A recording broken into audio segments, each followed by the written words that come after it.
All right, hey guys, welcome back to another episode of Anime House. And this one is a little different. Normally, we wait actually a good amount of time before we do a episode on an anime, but we're doing an episode on an anime that actually just finished this last week. We're gonna do Shadow's House, so I'm pretty hyped for it. I think I would like to do at least review one season of anime or try to start a trend like that, right? I'd be down, honestly. That's pretty fun. And like you just finished watching it, so it's like you have recency bias, but it's like not a bad thing in this case. I'd vibe with it. I think it's a good idea. Today is Shadow House, by the way. Yes, sir. The House of Shadows. Nikhil, can you start it up while I look up Shadow House on the Wikipedia? Yeah, sure. I'll start with the premise, and then I think we'll go from there. So the premise of Shadow's House, kind of unique, actually, very unique. And I know we say that in a lot of shows, but I think Shadow's House specifically has a lot of like nods towards like The Promised Neverland, where the premise is you follow these two characters to start, Amiliko and Kate, and you see their kind of relationship kind of grow in the first three episodes, and then you continue to see what happens in the shadows in the manor. There's about two different arcs in the first season. I want no three different arcs in the first season. And so there's a lot of different things that happen, and you kind of see how the relationship kind of grows and changes. You see all these sorts of stuff revealed, and it's really shocking. Before we continue, I do want to say that there will be spoilers involved in this episode because we just finished watching it. We're really hoping that you guys watch it as well. So please, if you haven't watched it already, please do. If you have, or if you watched it, please stay. Like we'd love to have you. Or if you don't care about spoilers, we'd also love to have you here, regardless of what happens. So as long as you're here and you're enjoying it, it's It's published by Weekly Young Jump, which is pretty cool because they have a lot of great stuff in the reservoir. It's from Shueisha, same company as Shonen Jump. You usually get some more adult-oriented things, right? Like Tokyo Ghoul, which I know, Nikhil, you finished reading. Is that correct? oh my god, I have 20 more chapters left. I need to finish. I need to finish. Um, But there's a couple things like Kaguya, Kingdom, Golden Kamuy, Shadow House, of course. Liar Game, which I yes. read back in high school. I think it's a great psychological game, a psychological genre situation. Death matches. Oh, I like it. It's more mature things in there, so that's a good start. And if you're interested in what the setting might be for Shadow House, it's got that whole gothic aesthetic going for 20th century. These Yeah, I think like pretentious 20. I feel like think like 1800s England. I think is a 1800s. really good way. Is that bad? That was like that's like my perception of it. Yeah, yeah. You have coal, industrial age, definitely the Yeah. industrial age, gothic. It's older than 20th century. You're right, probably 19 around there. So for sure, it's around there. So there's a notion that information isn't very well spread around, which it goes back into some of the themes about with Shadow House. This idea of manipulation and what it means to just control people in general. Another cool thing about it, which is very super high spoilers, I like I guess okay, Shadow House. Shadows pretend to be nobility, like actual shadows. That's kind of sort of the premise, right? Yeah, and like it's weird because okay, I did give a spoiler warning early on, so I think I kind of it's important to go into this. Please watch it. And this is where, yeah, please watch it. Please support Cloverworks. They have some really good anime. And I will get into the studio in a minute. Before I get into the studio, I do want to mention that there are some really interesting comparisons to Promised Neverland in the fact that the people, the dolls, quote unquote, they're abducting are human. And in the Promised Neverland, the children they're abducting are humans that live outside of these monster like worlds, right? These children are being abducted and they don't know why they're being abducted, but they become essentially bodies for these shadows. I think it's a very, very cool premise. Yeah. And I think the idea of like using kids specifically is very interesting. And we saw this with Promised Neverland as well. The use of children. I think the use of children is so important both in Shadow's House and Promised Neverland because it portrays a sense of innocence and a sense of like endearment that you can't really find like adults or teenagers for that matter, to be honest. That's what I think Shadow's House does really well by using kids specifically. It sounds a little dark. Yes, they are quite literally abducting children, but it is not that dark. I promise you. For those who haven't watched it or like are just listening, for those who have watched it, you know what I'm talking about. It's not gory. We can say It that is at not least. at all. It's actually very endearing. It's super sweet. So I think it's very wholesome. Yeah, it has a bit of psychological, not maybe thriller, a bit of it. It's a mystery A because there's a little mystery bit. involved with it, It's right? more of a mystery. Yeah, it's more of a mystery. It has that aspect that if you remember season one of Promise Neverland, you want to figure out what is going on with this universe, and that's kind of like in Shadow House. You want to Yes. because it's set up in our universe, right? Kind of, with the suspense of disbelief. So you want to figure out what are these shadows that'll because your shadow inherently is a silhouette of yourself, right? So it looks Yes. very much like you. So the fact that there's a human, but in this case it's a living doll, and then they are kind of what's it, servants? Yeah, they're servants to their shadow, which is to them nobility. So they care very deeply about their shadow because that's how they were taught, right? They do Hmm. what they can. Then the sooth mechanic involved with shadows with this dark kind of murky. It looks like coffee, kind of, right? Hmm. Sooth involved. It's a bunch of like different pieces that are splattered around the first couple, I think, 4 episodes up until the so like Nikhil mentioned, there's you can kind of fit three, or you can condense the first season, the first 13 episodes into three arcs. The initial 1 through 4 chapters, you have the introduction of the living dolls, the shadows, and then there's this whole looming awareness that there's this thing called a debut, which is the moment where adolescents become or are considered as adults. They just have to pass something, right? We don't know what the something is, and that's where the second part of Shadow House, which is where a good majority of the entertainment comes, where when it comes like when you have these different rising nobility, right? The 5 pairs of children and living dolls and their shadows, and how they have to go through this test and see if they can make it to be adults, and like what it means to go through these exams and who's looking at them, who's trying to get them to fail. What does it mean for them to fail? What does it mean for them to pass? And then part three involves with the repercussions of some characters involved in the second arc, with the debut arc, and how their desires contrast desires of our main leads, right? Emilico and Kate. And Yeah. yeah. So I think that's a good, it has the gothic kind of industrial era situation, this old timey England, nobility, very, very clean, like off with their heads kind of look. Yeah. And a lot of similarities with Promise Neverland. So one thing I want to get into before we kind of continue talking about like Cloverworks and Promise Neverland and the comparisons of that, and more into Shadow's House itself, I will say that I want to start with the ending really quickly. The ending I thought was really solid. A lot of people really mixed about it, especially the people who've read the manga. And I really. will say, unfortunately, they actually skipped quite a few of the arcs in the manga, in the anime. And as such, Oh, there's a lot of doubt within the anime community at the moment, especially for Shadow's House specifically, whether there will be a season two, because there's just such a huge writing gap to the point where there's no real way of telling whether they can actually wrap up the story. And there's so much to explore still. We were literally left on a cliffhanger. So obviously we want more, but the fact that they skipped so much in the manga, it kind of it makes it very confusing to know whether there is going to be a second season, and kind of tying it in with Promise Neverland. I mean, I'm sorry to Cloverworks, but they've had a history with buttering second seasons, and we kind of saw that with Promise Neverland, where there was a huge just like they skipped all these arcs and they just chose to focus on certain things. The issue with the ending of Shadow's House, from what I can understand, is it followed in a similar fashion. So a second season is actually very doubtful, or it's up in the air at the moment, which is really sad. And that's why like I actually plan to continue reading it, and I'm gonna read and finish it because I unfortunately like I want to know what happens and the arcs that were skipped. yeah. That's crazy because me Yeah, and you, we both watched it, right? And I felt like it was a yeah, 1-to-1.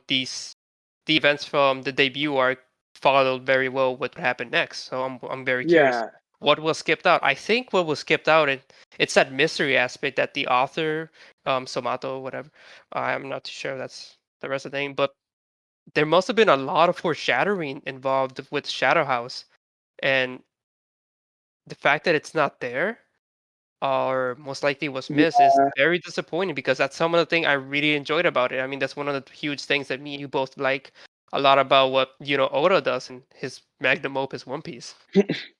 Magnum opus. It's yeah, I mean, Just yeah. truly is. But I mean, the last 2 episodes were literally an anime original. Basically, they weren't taken from the manga at No all, way. I mean, and they felt good. They felt they felt good. That's what really gives me hope, and I think they were still okay. I know a lot of people complained about it. it went too quick though, for sure. I felt like It was quick, and you didn't really like it was very fast paced, and you didn't quite understand exactly what was happening. But then it left you with so many questions, and you're like, there has to be more to this. And so I do hope that if there's a second season, I mean, I hope it doesn't go Promised Neverland season two. okay. I know I But mentioned this before we started the podcast. At the end of the debut arc at episode 10, right? It felt like it was a good conclusion for the season. it's funny because that is where they stopped deviate. They deviated from the manga completely, and then they just made it an anime original after that. That's crazy. All that's telling me is that the author is really good at storytelling because that Yeah, cliffhanger at episode 10 where we pretty much get info dumped of what a shadow is really interesting, and it goes back to the fact that what makes it unique, right? It's okay, yeah, so effectively, that's a spoiler. Spoiler. The shadows are a parasitic creature, and they need a host, and eventually they take over their human counterpart and completely engulf them, which is what happens to. We've seen it. It's possible, right? think Parasite, but not as bloody. Yeah, not at all. Yeah, it's cool. It's really cool stuff, and episode 10 was a great finish for the. Honestly, they should have just done that, just 10 episodes instead. Call it quits. I don't think anyone would have complained. Mhm. I think 10 episodes and finishing right there where it fits a traditional Western notion of how a season finale should feel, if you know what I'm saying, right? Yeah, Super exciting. It leaves so many questions for what's to come and what it means for the entire group in general. it really does. Because it was spooky when we learned about what the shadows are. Yeah, it was like it wasn't scary per se. It was like, whoa, like it's not what you kind of expected. Even going into this fresh, right? And like, let's say you never watched Promised Neverland, or you never knew about this kind of series. Going into it fresh, it was like it's really unexpected. But even knowing like I had a good feeling I knew what was gonna happen. Even then, like it was still somewhat unexpected, and so like really it was fundamentally a very like well thought out kind of thing. And so I don't know. I will read it too. I might even buy it. Because why I will not? most likely read it. If they have the entire thing on Amazon, I will just buy it. But I think that I'll check for a box set later. It's not too much of a issue. But all in all, that it's something I did really want to mention because I think when as we kind of discuss this show, it's important to keep in mind that the first like 10 or so episodes are pretty much one to ones from the manga, and then after that, it's not from the manga at all. Kind of hoping for a season two is very up in the air. As much as I Yeah. want to hope for a season two, it realistically may or may not happen. I do have to admit what's kind of cool about what they did with the next 3 episodes is that in retrospect, events did happen, right? And there was one thing that was really two things that were important in those episodes besides the development of the friendship between the five, or not the five, but the four pairs now because one of what happened to one of them, and I guess the fifth one too because they're also involved, right? The fifth nobility and the doll.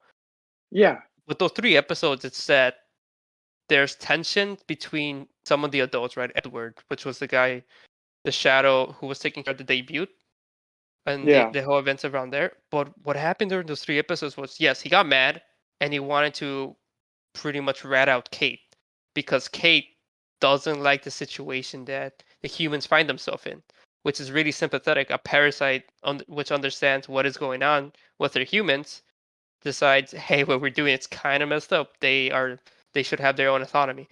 But if you take it from after the debut, everything that happened just went back to square one, pretty much. Hmm. So they could keep going. It's just gonna be weird. It's only gonna be weird because it's gonna feel like filler, because Yes. grandfather gave him a second shot, and that was it. And it might even be consistent with grandfather being the person who's the head of the nobility, and it's pretty much a parasite itself. I don't think they even have a host. They're just a living parasite. Yeah. Um, he gave Edward a second shot, so Edward's still in the picture.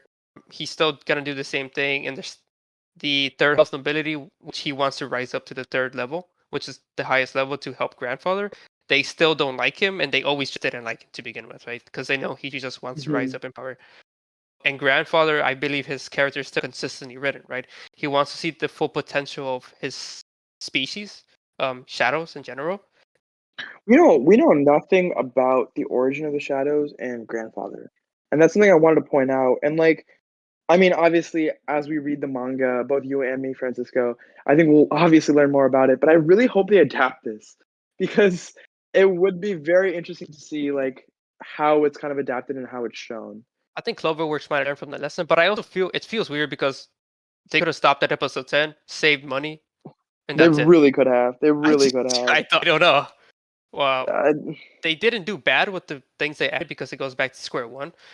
But in retrospect, because when I was watching it was exciting. It was cool seeing the things. There was like the two things that I mentioned was that Shirley is involved and she still has her shadow somehow, which is cool, even though the mhm. shadow disintegrated.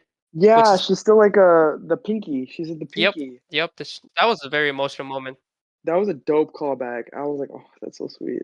It is. It goes back, and there's a lot of things we can answer, right? The fact that what's her name?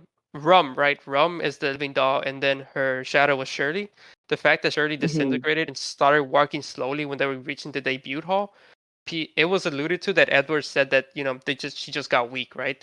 But we don't Yeah. really know what Shirley was thinking. If anything, Shirley might have felt that they don't want to effectively, because what happens is that the shadows, the parasites, completely take over the body, right? And then Yeah. Rome doesn't exist anymore if like their conscious is gone. And most of these shadows for this debut, they have a parasite. So one of the things about parasite is they have parasitic, negative, symbiotic nature, and then neutral nature. And it seems that the author is taking a lot of inspiration from ecology in general. And Hmm. for this race, I guess the group of five that we see right here, they have a more of a symbiotic relationship, right? It's a positive situation, similar to how the hippos and then a particular bird cleans their teeth. The bird itself gets to feed off the leftovers from the hippo, and the hippo gets teeth cleaned. So it's effectively a parasite, the bird by definition, but they both benefit out of this. Hmm. The shadows, the ones that we're familiar with, is a positive relationship for the shadows themselves, but a negative one for their hosts, right? But the new wave of shadows, they're going. It seems that they might have a positive relationship, which is something that the grandfather might acknowledge that is the next. It's the next step for shadows themselves. So I really Yeah. like it. It has a lot of things in similarity in concept with our universe with parasites in general. And I Hmm. like things that with ecology where the people take inspiration from real life. For example, they hunt the chimera ant from Togashi. Yeah. Good stuff. I love it for that. It takes the competitive exclusion principle and it makes a case study for it. It says what would happen if there was a species that occupied the same niche as humans, right? The logical conclusion, as far as we're familiar, is that one of them would either have to get driven to extinction or have to adapt and pretty much move out of their niche so that they don't Yeah. compete anymore. And that's really interesting stuff for me. And I am a big fan of Shadow House and what can happen. And I'll forever be confused on why they didn't stop at 10 episodes and save money. But that's besides the yeah. Uh, I love the fact that I'm going back to your point about parasites. I love the fact that they use shadows to kind of represent that, because everyone has a shadow. The idea of a shadow is super like prevalent. I mean, in everyone's lives, in mythology, like in everything, right? Shadows were seen as like something bad, evil, or whatever. And so to see like a good shadow in Kate, good being subjective, of course, a shadow with the idea of like freedom, I think is kind of interesting. I really like the fact that they use shadows, the way they represent shadows, and then they use suit to kind of like help bolster like shadow powers. I thought it was really interesting. I think it's very creative and like it made it a lot more fun to watch to some extent too. I really enjoyed that aspect of it and the especially the shadows, of course. And like I think one of the most beautiful things, and I think the thing I actually like the most is you can never see their face expression. And I think in anime as a medium, and this is why I think Shadow House is so unique amongst I know I say unique a lot in like a lot of our episodes, but Shadow's House specifically is I think different is the best way to put it, is because I think anime in general is very expressive focused. Yeah, you have the smug faces and all that kind of different things that you can just Not just meme. that, in Cloverworks, and if you see all their works, right? They have what Maya, they have Bunny Girl Senpai, they have Promised Neverland. Those are the three big ones. And then in them, Hey, they also have don't they have what's it called? Wonder Egg Priority. they have One Direct Priority, aka one of my favorites. Terrible ending. That's a whole nother story for another time. But they're in all of those anime. They're so expressive. Like their facial expressions. I think anime in general is very dictated by facial expression, and that's what really makes anime, right? I can't say like Avatar: The Last Airbender is an anime. Well, objectively, it is not. But subjectively, I can't even say that because like the facial expressions and the way they're drawn out are just so different. In Shadow's House, I think what makes it very different is the fact that you cannot see their facial expressions. You can't see their face at all. That gives the audience an imaginary kind of perception of what they could be like. Obviously, we see that they're dolls. After some time, I kind of connected that like the dolls are supposed to look like them, but at the same time, then you see like Kate and Emilico, and like their personalities are like not similar. The dolls are also referred to as their faces, so Their that's faces, right? yeah. But then like this is what I love. Kate and Emilico are direct. They're basically against that, right? Kate has like on numerous occasions said like Emilico is her own person, and I am my own self. Like we are two independent entities, and then she makes it a point when she says, I don't remember if you remember episode 10, I think it was actually, where Kate or Emilico started crying when she realized she was human, and I think that was episode 10. I think that was a really good episode too because like I think it was where you finally drew that distinction of the two and you kind of realize you can't see their face, but that doesn't necessarily mean they're not like expressionless. And so I thought that was really unique. And that's why I think that Shadow's house in general is very interesting because like the idea of shadows not having expression, where in anime, I think expression is so fundamental. It's so interesting to theorize. Think in your head what would her expression kind of be like in this scenario. I think it's great because that's not only the audience but also the dolls themselves that need to figure out how their masters are feeling at the moment. That's effective. That is their number one priority is to reflect them as accurately as they can. They're meant to just be a host. Well, I mean, what's what they are, right? I mean, Rum had a problem with that, right? Or not Rum, Rum, yeah. Yeah, Rum, because Shirley failed to make it to stage two of the organism lifespan, which is where Yeah, the shadow develops a personality of their own. yeah, exactly. It fails, but at the same time, during the debut, Shirley did develop a personality. And to we don't know what Shirley was thinking. Shirley being the shadow of Rum, because like I mentioned, I think it's alluded that Shirley did not want to will kill Rum because she cares very deeply for Rum. At least Hmm. that's what I was getting off them because guaranteed they could have made it. They could have passed the debut, but Edward, which is the main antagonist of the first season, speculates that Shirley was just getting weaker because Shirley was just going to disintegrate as it happens when people do not fully or when Shadow do not reach the second stage completely. But I lean towards believing that Shirley did reach the second stage, and once they got a personality, and because she understood what's gonna happen in the future, she slowed down and she just decided, I'm gonna live in the moment and I'm gonna be here with Rum. It was a very powerful moment, honestly. Because we saw Rum themselves feeling that they were failures as as a servant throughout the Hmm. debut arc, and seeing this moment where we probably realized that Shirley did this for Rum, but Rum feeling that she failed Shirley is it's insane. I loved it a lot. Thought it was great. Yeah, I think it's really good. I agree. Yeah. Um, We can talk about the ED. The ED is pretty sick, and then I guess we can talk about ah, the I ending. love the ED. I love the ED. Um, Mm. Renoa. Is that the artist? Yep. I like a lot of Renoa's stuff. She has done. I think she's done stuff. I don't. She's done stuff for so many different anime. Yeah, we can look it up. I forget. I love her stuff. She did Anima, which is a really, really famous one Oh, is that that I think from everyone knows. Sao, right? Yeah, it's from SAO. Which one? Uh, Which one? I forget.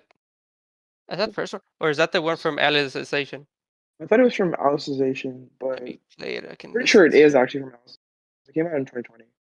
Yeah, then it has to be And then she did this one, which also blew up.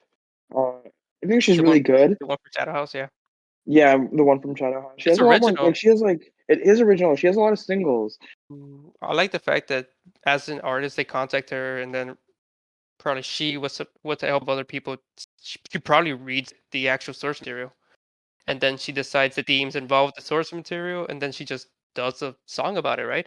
Because the ED has a lot to do about shadows, what it means. It's secret, kind of ominous situation. Do. I don't know. I read the lyrics, and it's pretty. It's described as showing, kind of like. It's like I don't know Mhm. if you guys are familiar or you're familiar, Francisco. One of my favorite, I think my favorite Japanese artist right now is Yasabi. I love all of her stuff, like all of it. I think it's all fantastic. And she did that for Beastars for the opening of the ED Oh for the second my season of god. Beastars. And what they did was they would give her the material, and it's very clear she's read it. Because then you read the lyrics and you're like, wow, it's very evident that she read it. In fact, if I pull up the ED, which I have on one of my playlists. No, I read all of Beastars. I need to read Beastars, but if you look at some of the playlist like covers, they're quite literally from Beastars. I think it's so sick. But I'm a big Yaosabi fan, so I can go on and on about this. But yeah, I think Renoa does something similar. So I like the ED a lot. I think it's really good. Yeah, In general, though, I think she kills it. Her voice is really good, so it's addicting to listen to. good talent. Singers are phenomenal. I big fan. If anyone's out there curious, you can become a singer. It's a muscle. You can train that and you can get good at it. There's no such thing as a bad voice. Yeah, I've been told by people in choir when I said I can't sing, they're like, "No, you can. You just don't know how to use it." I'm like, okay. um, Which is great, right? It's cool. You don't have to be born natural talent. Of course, there's this whole notion of what does it mean to be talent, right? There's some people who subscribe to the fact that talent is just an innate love for something, right? Because self-determination theory, if anyone's familiar with that, like it's a theory about motivation and how people and what motivates someone to do something and effectively learn, right? It goes into three categories being autonomy, relatedness, which is like social activity, and then the last one is competence. So if you can hit all three of those, it makes learning a lot easier, which is why playing video games is really good for kids, or not good, but it's really difficult for like a parent to get a kid to do homework when they could just play video games because it hits all three of those things for motivation. If you mhm. want to sing, just try it out. Maybe one day you're be singing an amazing ED, and we'll be talking about how amazing you are. We can only hope. We could only hope. I do want to mention one thing. It's cool that the ED, and it's something that I noticed right at the end because I got really used to hearing the crash of the cup right on the floor, Yes. and it's so cool that at the end it's Kate and Emilico who crash a teacup, right? And that's supposed to represent Yes, the I fact like that that. and it's and the thing that Emilico, I think it's Emilico. It's like they say for the Shadow House family instead of for the Shadow House. Yeah, I like The that so slight much. irony involved in that because one, Emilico is 100% loyal to Kate, not the Shadow House. So Yeah. whatever Kate wants to do, Emilico will follow without a doubt. But two, I think it's just Shadow House family makes it sound like it goes in line with what Emilico values most, Hmm. while also serving, juxtaposing versus how it's usually said to represent for social class, right? For separation of people. Yeah. Um, and the fact that she uses family, which is very nuclear type organization, or not organization, but just group of people. Which, when you think of love, you think of family. It makes a good juxtaposition between the two opposing sides and the two opposing forces within the entire series, which is Yeah. Enrico and Kate plus the four others, and how they represent a family versus Shadow House and what they think nobility should be like and what power is, which is crazy. And I love how they just have and it's crazy how it starts because it's so simple. It's just crash of a teacup, which fine china, right? It's high class stuff, and they're because they're making their wave. They're Hmm. very excited to see what they do. Actually, speaking on that ending, after that, it zooms out, right? And then you see like the train going around in like a Yeah. snow globe, and they're all in a snow globe, but then you see the Shadow's house like right behind it. That was really cool. That was good foreshadowing too. And that's why I'm really hoping for a second season, even though it may or may not get one. Because It's possible because they can pretty much just ignore the three episodes, right? And everything so should be fine. that's the problem. Like, can they? Because like again, the biggest issue with Cloverworks and my issue with Cloverworks is that we see with the special One Direct Priority special, I that was horrendous. It was down terrible. I don't know what they were doing with that. That just brought up more questions than it actually resolved. And I do want to clarify. I think One Direct Priority is in my personal top 5. I love that show that much. They just beyond flub that ending. Like I don't know why. And then you see this was Promised Neverland season 2 as well, where they flubbed the season 2 for that specifically. My faith in Cloverworks for them to make a really good season 2 is very low. The bar is literally in like Negative category. it's as the saying goes, it's in Christian hell. Like it's pretty bad. So Jeez. like so They it's make pretty so much low. good stuff. They get And they so many good do. IPs, and they That's do what's well. frustrating. So they do. So like Horimiya and Bunny Girl Senpai were perfect one season animes. They were so good. Like one season straight shot, they were done. They didn't need another season. What are they I really doing? liked it. And if they're going to continue Shadow's House, like I really would have loved to see more of I don't know, like faithfulness. I'm like you didn't need to add the last 3 episodes. But again, that might just be me being like super nitpicky. But with the history of how the studio has handled some of the stuff, it's very touch and go. And so oh, this is the thing. This is the studio that also did Darling in the Franks. So like I mean, there was a duo studio for that one actually, but yeah, but they were involved with that. they were involved with that, and so like I don't know. I I am really praying that the next season is going to be good. I really enjoyed it though. It was one of those shows really looking forward to every week, every Saturday to watch. And overall, like the show is really good. And for a minute, like I don't. We talked about the analyzation stuff and the shadows and what they represent and all that, but we didn't even talk about the aesthetics. I think of the show itself. The show is really aesthetically pleasing. I don't know how to describe it, but like it, it's very. I felt very content watching it.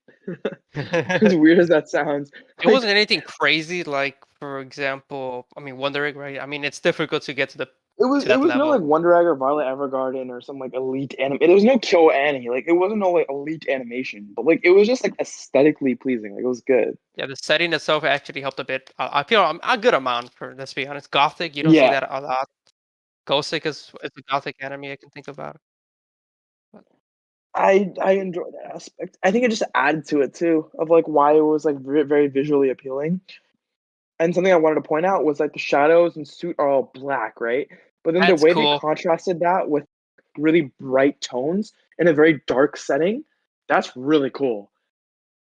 Again, very, very, very hard to do. So I mean, kudos to them. Honestly, kudos to the animators. Like they animated the hell out of this show. Like without a doubt. Animators, we have to give respect to animators. They are in an awful work condition.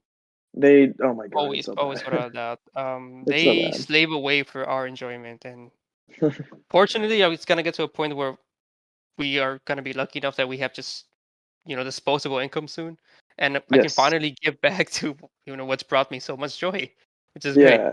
Yeah. So So I mean, definitely support their work, please. yeah, for Please. sure. I'm that's why I'm trying to buy like manga and I'm trying to I know I try I've been trying not to watch anime illegally just because I do want to support their work as much as possible because I think it's worth it. Yeah, it's Um it's not much, of course, but it's but something, right? it's something exactly. Like I don't feel guilty about not doing it. I feel like at least even if it's a cent I'm contributing, so it's worth Yeah. I think you're doing a good job when it comes to manga. Manga direct goes pretty much for the author. For Yes, example, I've been very adamant about just buying the volumes directly from the author itself. So, for example, for those of you who may not, I don't know if I mentioned it earlier, but I recently started buying copies of Monster, and I'm very adamant about owning the entire thing. So I've actually gone to the creator's like file, and like I've been buying stuff directly from it. But the issue is I mean, if you guys can email us, animehubstudio@gmail.com, if you guys have any leads on books 6 and 9 from Monster, I would really appreciate it because they were really expensive. So I'm trying to get it for like $20, ideally. right, like MSRP.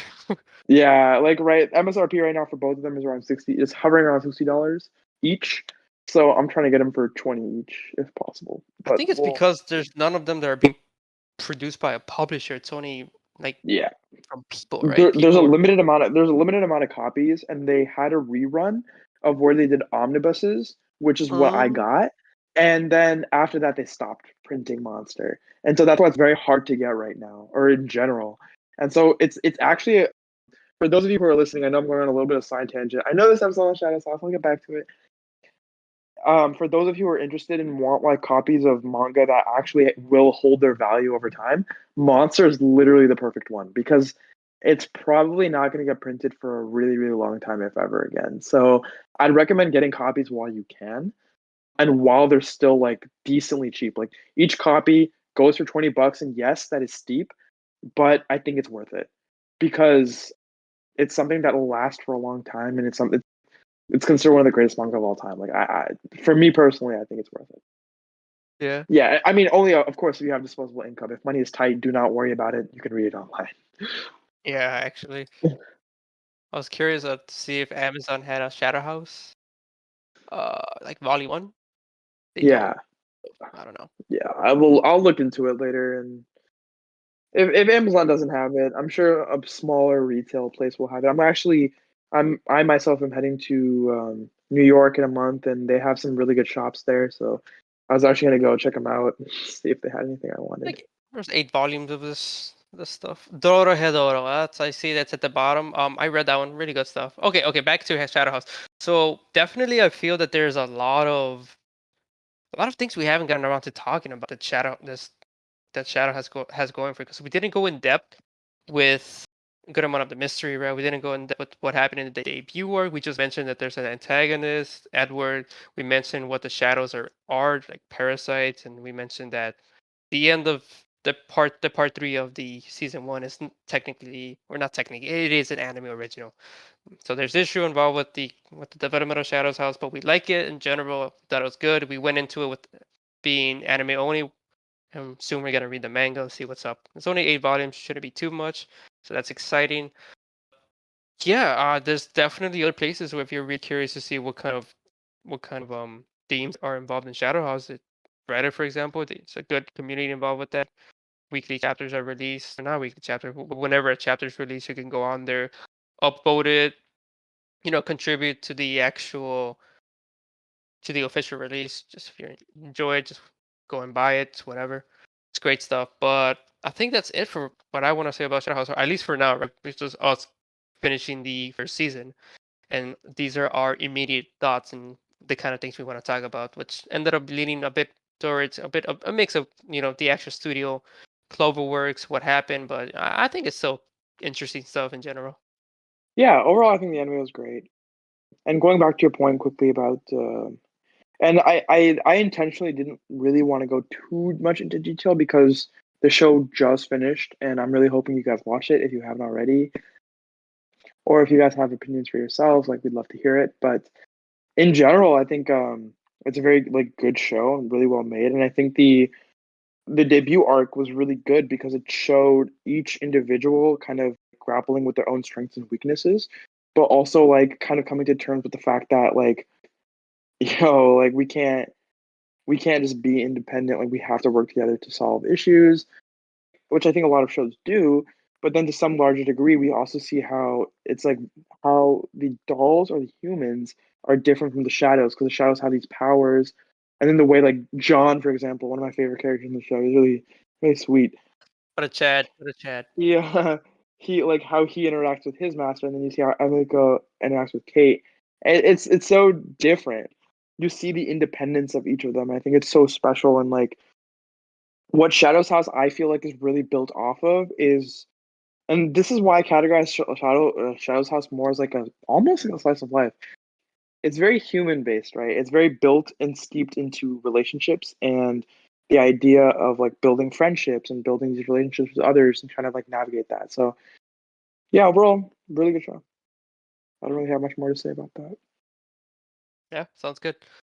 All right, I think that's the episode for today. Hopefully everyone's getting excited for this. Is being recorded right after the end of 2021 spring. So not yeah, spring. Yeah, So literally. Actually, this is being recorded the day after the last episode of Shadow's House came out, and about 3 hours after I watched it. So it's very recent. It's right there. So I again like normally we would go into a lot more detail, but in this one I just feel like I want to see more and I wanted to read more.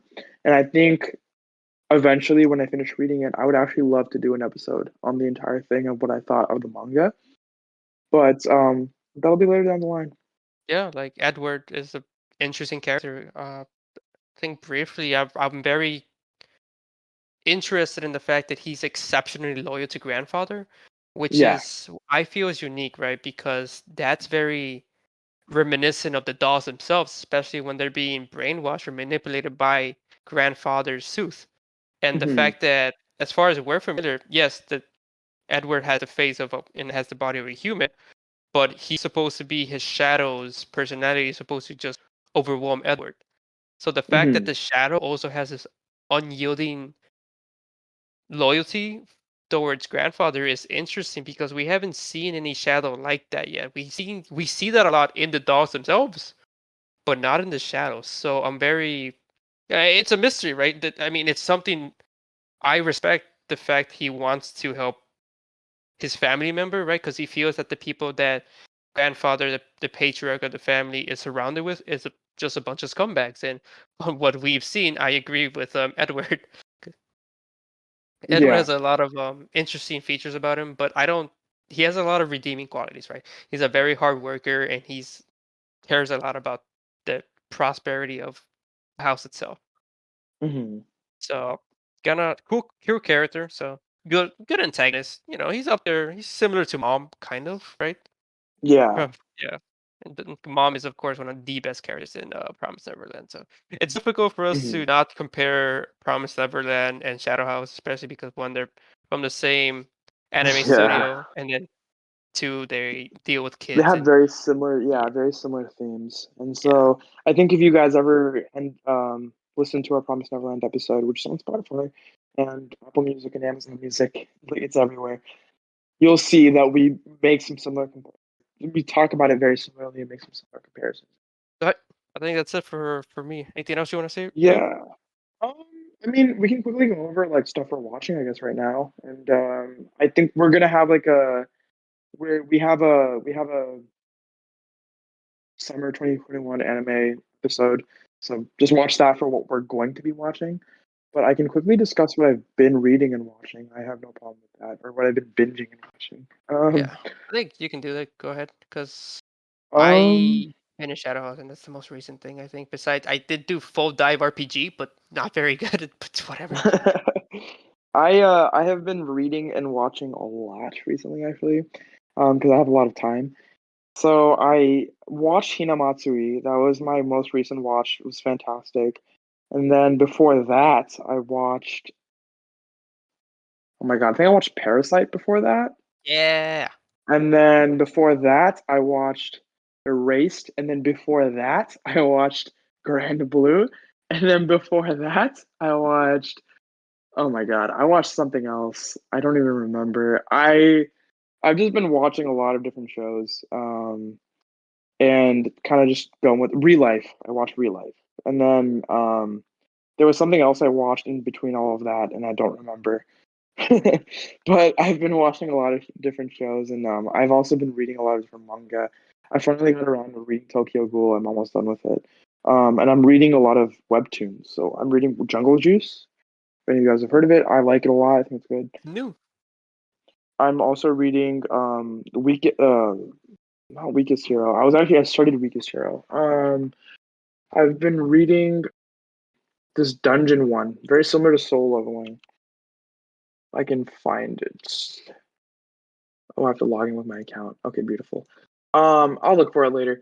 But it's basically about like an overpowered dude who goes into who like is stuck in a dungeon for 12 years, comes out, he's like broken, and that's it. It's really funny.